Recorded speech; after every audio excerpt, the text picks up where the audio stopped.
बड़ा टीवी पे चल रहा है, बड़ा मीडिया में चल रहा है कि इस बार 2022 के इलेक्शन में मुसलमान किस तरफ, मुसलमान को माना जा रहा है कि वो समाजवादी वोटर्स हैं, कोर समाजवादी वोटर जो है वो मुसलमान हैं। तो आइए मुसलमानों से ही हम लोग जानते हैं गोरखपुर के अंदर कि आखिर वो किसके वोटर हैं, वो किसके कोर वोटर हैं। और आपको मैं ये भी बात बताना चाहती हूँ, ये सभी लोग जो हैं ये योगी आदित्यनाथ के पड़ोसी हैं। ठीक इसके पीछे जो है वो योगी आदित्यनाथ जी का मंदिर गोरखनाथ मंदिर भी है। तो चलिए आइए बातचीत की शुरुआत करते हैं।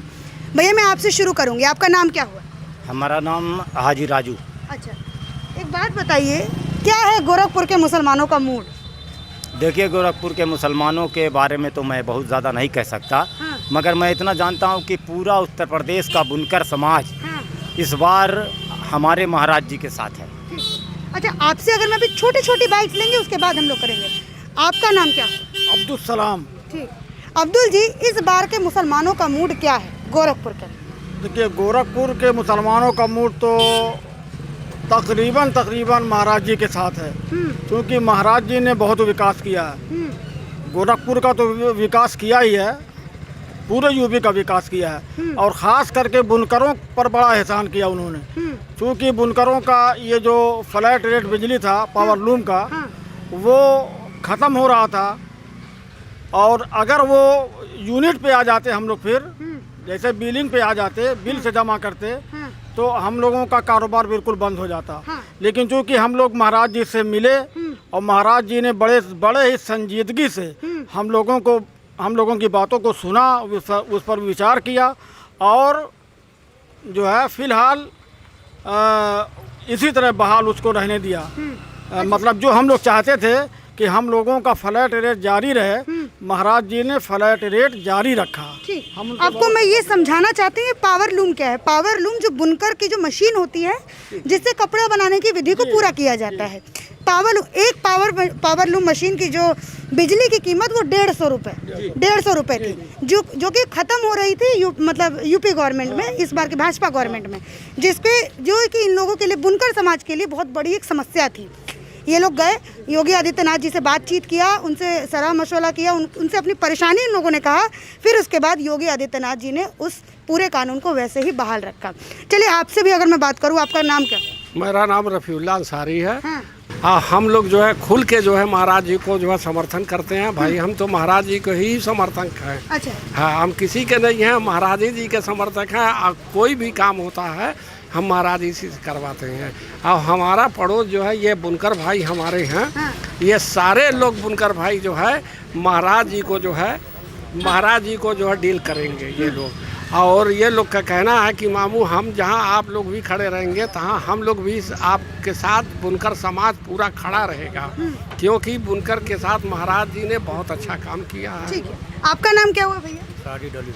हाँ, क्या नाम हुआ? साजिद अली। ठीक है, साजिद अली जी गोरखपुर के रहने वाले हैं, क्या विचार है योगी आदित्यनाथ के बारे में? योगी जी के बारे में हमारा विचार तो बहुत अच्छा है। हाँ। हमारे लिए बहुत से जो है काम किया उन्होंने। हमारे ऊपर एहसान किया। और जो हमारा फ्लैट रेट जो है जा रहा था उसको जारी रखा। ठीक है, मतलब ये अच्छा, आपका अगर मैं कुछ लोग रह गए हैं, आप बताइए आपका नाम? नसीम अख्तर। ठीक है, अख्तर जी एक बात बताइए, योगी आदित्यनाथ ने मुसलमानों को लेकर के गोरखपुर में क्या काम किया? गोरखपुर में जो है तो काम तो बहुत किए हैं। फिलहाल बुनकरों के लिए बहुत अच्छा काम किए। जो फ्लैट रेट हम लोग का था वो फिक्स हटा करके फिक्स कर दिए, जो हटने वाला था फिक्स कर दिए। और उनसे और भी ज़रूरतें हैं क्योंकि हम लोग चाहते हैं कि वो भी ख़त्म कर दे। जो कपड़े वाला मामला है, वो कपड़ा का जो है तो जैसे पाठशाला में बच्चों को दिया जाता था, वो ना दे करके पैसे पेमेंट ना दे करके कपड़ा ही लिया जाए, जैसे पहले चल रहा था उसी तरह चलने दिया जाए। अच्छा, ये पूरा मसला मुझे समझाइए, ये मुझे समझ में नहीं आया ये वाला। जैसे ये हम समझाते हैं। जैसे ये है कि कक्षा 1 से लेकर के कक्षा 8 तक के बच्चों को निःशुल्क ड्रेस उत्तर प्रदेश सरकार देती है हर साल। वो अब पेपर के माध्यम से ये पता चला है कि अब बच्चों के खाते में पैसा जाएगा। अच्छा। तो हम लोग उससे रोजगार पर बहुत बड़ा असर पड़ेगा। तो हम लोग महाराज जी से मिल कर के अपनी बात को रखेंगे और उनसे कहेंगे, और हमको पूरी उम्मीद है कि महाराज जी हम लोगों की बात को सुनेंगे और तत्काल उस पर रोक लगा करके जो पुरानी व्यवस्था है उसको बहाल रखेंगे। ठीक है। अच्छा, इसी बात को सीएम तक पहुंचावे तो बहुत अच्छी बात है। हम ये चाहते हैं कि वो काम को रोक दें। ठीक है, चलिए अब करते हैं हम लोग थोड़ा राजनीति बात करते हैं। ये तो योगी आदित्यनाथ के काम की मैंने चर्चा की। अगर मैं अब राजनीति की बात करूं, ये अफवाह बड़ी उड़ती है कि योगी आदित्यनाथ आप सभी से बड़ा चिढ़ते हैं, खास करके मुसलमानों से बहुत चिढ़ते हैं। क्या कहिएगा इस पर? ये हम आपके चैनल के माध्यम से पूरे यूपी और पूरे हिंदुस्तान की आवाम को हम ये बताना चाहते हैं कि योगी महाराज जो हैं, महाराज जी हमारे बहुत इंसाफ पसंद हैं। वो अगर हिंदू जाए या मुसलमान जाए, अगर मुसलमान जाएगा और हिंदू भी जाएगा तो सबसे पहले वो मुसलमान को बुलाते हैं, उनसे अपनी समस्या को, उनकी समस्या को सुनते हैं और उस समस्या का हल निकालते हैं। ऐसा नहीं है कि कोई मुसलमान जाता है तो उसकी तरफ देखते नहीं है, उसको भगा देते हैं, ऐसा कुछ नहीं। सबसे पहले ये खुद मेरे साथ हुआ, कई लोगों के साथ हुआ। अगर कोई पूरे यूपी का कोई बंदा अगर ये बात को जानना चाहता है तो गोरखपुर में आकर के सब सारे मुसलमानों से पूछ ले, वो इंसाफ करते हैं। ऐसा नहीं है कि वो मजहब देखते हैं, उनके अंदर ये बात नहीं है, वो इंसाफ करते हैं। अच्छा, अगर मैं आपसे ये पूछूं कि अभी मैं कुछ लोगों से बातचीत कर रही थी, वो कह रहे थे कि अब यूपी गवर्नमेंट में तो लोग जेल के अंदर भी महफूज नहीं हैं। उनका इशारा था मुख्तार अंसारी के ऊपर, उनका इशारा था उन गुंडे बदमाशों के ऊपर जो पूरे यूपी में आतंक फैलाते हैं। तो इस मुद्दे पे क्या कहिए? देखिए, जिसकी जगह जहाँ होती है वहाँ उसको जाना चाहिए, ठीक है ना। ये तो सही है कि जो जैसा है उसको उसके ठिकाने पे पहुंचना चाहिए। और ये सरकार जो कर रही है हमारे ख्याल से ठीक कर रही है कि सीधे साधे आदमी, सही आदमी अपनी जगह रहें। जो थोड़े से भी गुंडे बदमाश हैं उनकी जगह जहाँ है वहाँ होनी चाहिए। अच्छा, और जो लोग इस पे सवाल उठाते हैं, कहते हैं कि योगी आदित्यनाथ जी बड़ा गुंडाई कर रहे हैं मुख्यमंत्री होने के बाद, क्या कहिएगा उन्हें? कैसे, कहाँ गुंडाई कर रहे हैं, कहाँ गुंडाई कर रहे हैं? इतना बढ़िया राजनीति, इतना बढ़िया राज चला रहे हैं, कौन कह रहा गुंडाई कर रहे हैं? देखिए, विपक्ष तो कुछ ना कुछ कहेगा, विपक्ष का काम ही है कुछ ना कुछ कहना, वो तो कहेगा ही कहेगा। कुछ तो लोग कहेंगे, लोगों का काम है कहना। बिल्कुल वही कह रहे हैं। अच्छा, अगर मैं आपसे ये पूछूं कि आपने सपा गवर्नमेंट भी देखी होगी, सबसे पूछूंगी, आपसे भी पूछूंगी पहलवान जी, आपने सपा गवर्नमेंट भी देखी, योगी आदित्यनाथ यहाँ के 5 बार सांसद रहे, अब मुख्यमंत्री भी बन गए, तो क्या है उनकी स्थिति? क्या सपा में कैसी स्थिति थी आप लोगों की, और अब जो है योगी आदित्यनाथ के समय कैसी स्थिति? देखिए, 4.5 साल तकरीबन हो गए महाराज जी को मुख्यमंत्री बने हुए। कोई एक जगह भी आप बता दीजिए कि फसाद हुआ पूरे यूपी में?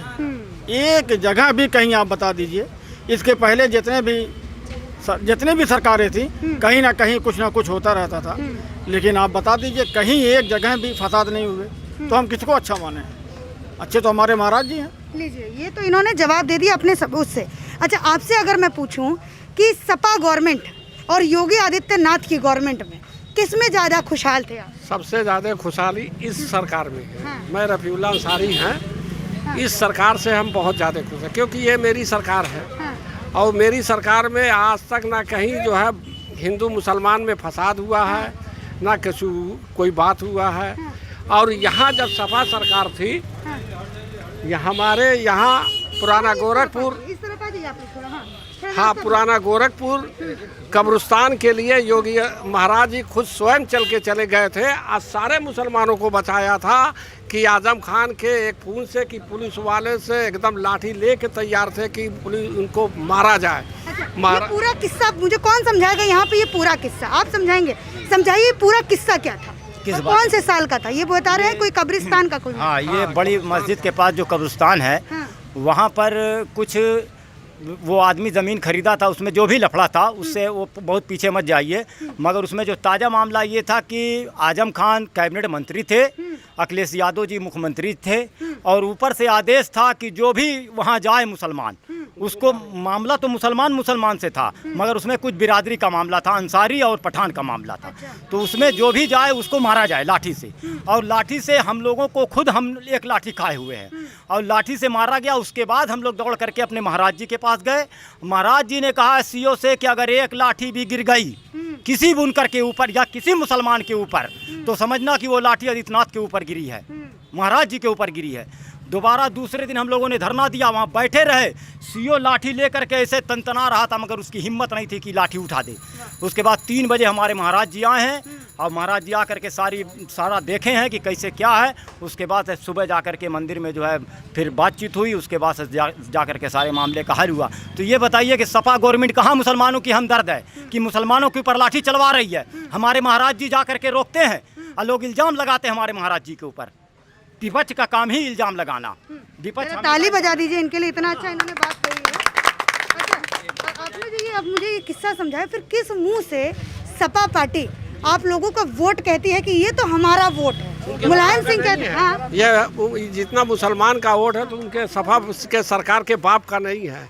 मुसलमान अपना खुद जो है ये लोकतंत्र है। लोकतंत्र में सारा अधिकार है, हम जिसको चाहेंगे उसको चुनेंगे। हमारे महाराज जी खराब हैं, हमारे घर के हैं, हमारे महाराज जी खराब हैं, वो सबसे बेहतर हैं। आज भी महाराज जी की सरकार चल रही है। बताइए किसी जिले में बता दीजिए कोई भी हिंदू मुसलमान का फसाद हुआ है? नहीं, कोई नहीं हुआ। आपसे अगर मैं पूछूं फिर किस मुंह से जो है सपा जो पार्टी है वो ये कहती है कि मुसलमान वोटर्स हमारा है? मुलायम सिंह ने इसी मुद्दे पर रह के आजम खान को मतलब मंत्री रखा, और ऐसे तमाम ऐसे मुस्लिम हैं जिनको उन्होंने मंत्री रखा। तो क्यों नहीं ऐसा रखा? क्यों नहीं जो है मतलब कोई अंसारी को रखा कैबिनेट मंत्री? कोई अंसारी को क्यों नहीं बनाया? वो देखिए इसमें जो है ना, उत्तर प्रदेश के अंदर मुसलमानों की जितनी भी आबादी 80% बुनकर समाज है। अब बुनकर समाज का उन्होंने एक काम किया था मुलायम सिंह ने, जिसकी वजह से हम लोगों ने उनको कुछ दिन मुसलमानों ने उनका बुनकर ने भी सपोर्ट किया। उसका 80% बुनकर समाज है, और अब ये पूरे उत्तर प्रदेश का 80% बुनकर समाज हमारे महाराज जी के साथ है। क्योंकि लखनऊ में हम लोग जो है सारे बुनकर समाज इकट्ठे होते हैं, इकट्ठे नेतृत्व करते हैं। मैं बुनकर वेलफेयर सोसाइटी का अध्यक्ष हूँ जी। तो हम लोग वहाँ पर जा कर के सारी बातें रखे और अपने महाराज जी से हम लोगों ने ये बिजली वाला मैटर जा था वो उसको भी हल करा लिया हम लोगों ने। तो बहुत बड़ा काम किया उन्होंने बुनकर समाज का, और आगे भी वो करेंगे। और सीधी सीधी बात है, जो हमारा काम करेगा उसको हम वोट देंगे। आपसे अगर मैं पूछूं, सपा के अगर कोई आता है आपके पास, मंत्री विधायक कोई भी पदाधिकारी आता है कि आप जो है हमें वोट कीजिएगा, आप तो हमारे अपने हैं, क्या कहिएगा? नहीं, वो कैसे कहेंगे आप हमारे अपने हैं? कैसे वो कहेंगे भाई? हमारे वो किस बिना पे कहेंगे? हम लोगों के लिए किया क्या है उन्होंने, ये बताइए पहले। वो सपा कहती है कि मुसलमान का वोट हमारा है, वो गलत फहमी में है। हाँ, वो बिल्कुल गलत फहमी में है, ऐसा नहीं है। अब तो नहीं। हाँ, आप क्या बोलना चाहते हैं? एक दौर था कि उनका था वोट। हाँ, वो कौन सा दौर था भैया? अगर मैं 2006 से जो है तो वो जो कुछ किया हम लोग के साथ लाइन के मामले थे, हाँ। वो उसका टाइम था कि उनको वोट दिया गया। अब इस टाइम जो है तो वोट शायद उनका है नहीं, इस टाइम घसक गया है। घसक गया है। हाँ, घसक गया। अगर मैं एक और सवाल पूछूं, ये मेरे कमेंट सेक्शन में भी लोग ये बोलते हैं कि आप मुसलमानों से इंटरव्यू तो करती हैं, सामने भाजपा करते हैं, लेकिन पीछे वो जाके सपा को समर्थन दे देंगे, जैसे बंगाल में हुआ था। सामने कह रहे थे भाजपा और पीछे जाके ममता बनर्जी को सपोर्ट कर दिया था, क्या कहिए? जी, इस पर मैं ये कहूँगा कि ये जो है ये राजनीतिक लोग होते हैं जो ऐसा करते हैं। हम लोग राजनीतिक लोग नहीं हैं, हम लोग आम पब्लिक हैं, आम जनता। ऐसा नहीं होगा। हाँ, इस बार कतई नहीं होगा। उत्तर प्रदेश के अंदर ये कतई नहीं होगा। पूरा बुनकर समाज उनके साथ है। 80% हाँ, बुनकर समाज उनके 80% बुनकर हैं यहाँ। उत्तर प्रदेश के अंदर मुसलमानों की जितनी आबादी है 80% तो एकदम हाई है। अच्छा, अगर मैं ये पूछूं कि डर भय, क्योंकि ये माहौल बनाया जाता है ना कि भैया मुसलमान जो है वो योगी आदित्यनाथ से बहुत डरता है, हिंदूवादी उनका चेहरा है, कहीं ना कहीं मुसलमानों को डरा धमका के रखा जाता है। तो ये मैं ये बता दूं कि अखिलेश यादव जी की सरकार में 365 दंगे हुए थे। हाँ, ठीक है। हाँ। मगर महाराज जी हमारे जब से मुख्यमंत्री बने हैं एक भी दंगा नहीं हुआ। अब रह गया ये कि इतना बड़ा उत्तर प्रदेश है तो कहीं छोटी मोटी घटनाएं तो होती ही रहेंगी। ये कोई भी सरकार, कोई भी चीफ मिनिस्टर हो जाए उसको नहीं रोक सकता, क्योंकि उत्तर प्रदेश बहुत बड़ा है। छोटी मोटी घटनाएं होती रहती हैं, मगर दंगा जो हिंदू मुसलमानों का जो दंगा खुलेआम होता है वो दंगा हमारे महाराज जी की सरकार में 4.5 साल कार्यकाल उनका हो गया, एक भी दंगा नहीं हुआ।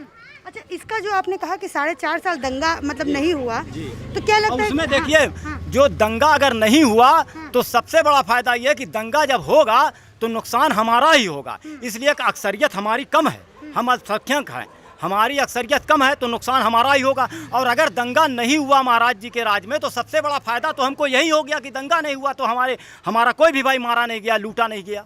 ये फायदा ही तो है कि नहीं फायदा है। इस फायदे से आप लोगों को वंचित कौन रखता था? कहीं ना कहीं राजनीतिक पार्टियां थी, और वो कौन सी राजनीतिक पार्टी है? ये समाजवादी पार्टी है, बहुजन समाज पार्टी है, ये सब जो है पार्टियां हैं। अच्छा, अगर मैं आपसे पूछूं कि ये भय बनाया गया कि मुसलमान जो है वो उत्तर प्रदेश में कहीं ना कहीं डर के रहता है। नहीं नहीं, कोई डर के नहीं रहता है। महाराज जी के सामने कोई नहीं, अगर डर के रहता तो महाराज जी को वहाँ जितने कम से कम 150-200 औरतें नकाब वाली मंदिर के अंदर आती जाती हैं, कोई डर रहता तो क्यों जाती है। हमेशा महाराज आप भी जाइए, इतनी वक्त देखिए कम से कम 50 बुरखों वाली भेटाएंगी उस मंदिर के अंदर। अब महाराज जी जब रहते हैं, कभी बुरखों वाली रहती है, रोक के पूछते हैं और क्या हाल है, कैसे हो कैसे नहीं हो। हाँ, ये सही बात है। हमने अपने उनके साथ रह के देखा है, हाँ, साथ में चल के देखा है। और हर समाज से, हर लोगों से, इतना बड़ा अस्पताल है महाराज जी का, उनमें ना कोई हिंदू है ना कोई मुसलमान है। जितने चाहे मुसलमान का जो मरीज जाए, चाहे हिंदू का मरीज जाए, सबका इलाज होता है। सबसे हर चरपाई पर महाराज जी भी जाकर भेंट करते हैं, सबसे पूछते हैं, क्या कहते हैं इनका फौरन इलाज किया जाए। कोई डर भय नहीं है यहाँ। जो लोग कहते हैं, जो सरकार कहती है कि ये मुसलमान डरता है उनसे, ये जो है डरने की कोई बात नहीं है।